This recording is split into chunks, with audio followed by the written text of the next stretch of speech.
Hello guys, welcome back to the channel. In this today's video, I'm going to show you how you can complete the animal care beginner quest in Heartopia.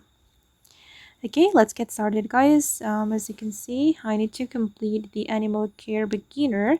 I need to fill any through and increase the bond level with any animal group.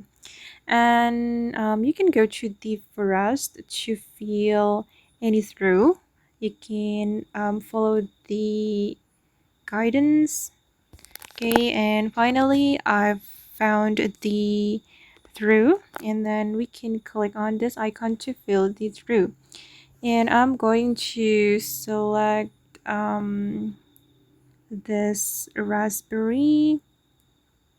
Okay, just like this guys, and I have unlocked the animal feature. Okay, and then here I've already increased my bond level with any animal group.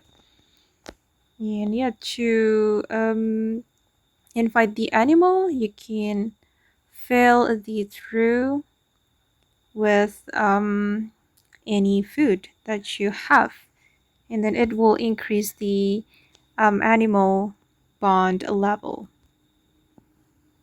Okay, and the animal feature will be unlocked. You can go to the animal catalog right here. Okay, and okay guys, that's how we can complete the animal care beginner quest to unlock the animal feature in Heartopia. I hope this video will be useful for you. Thank you so much for watching, and bye.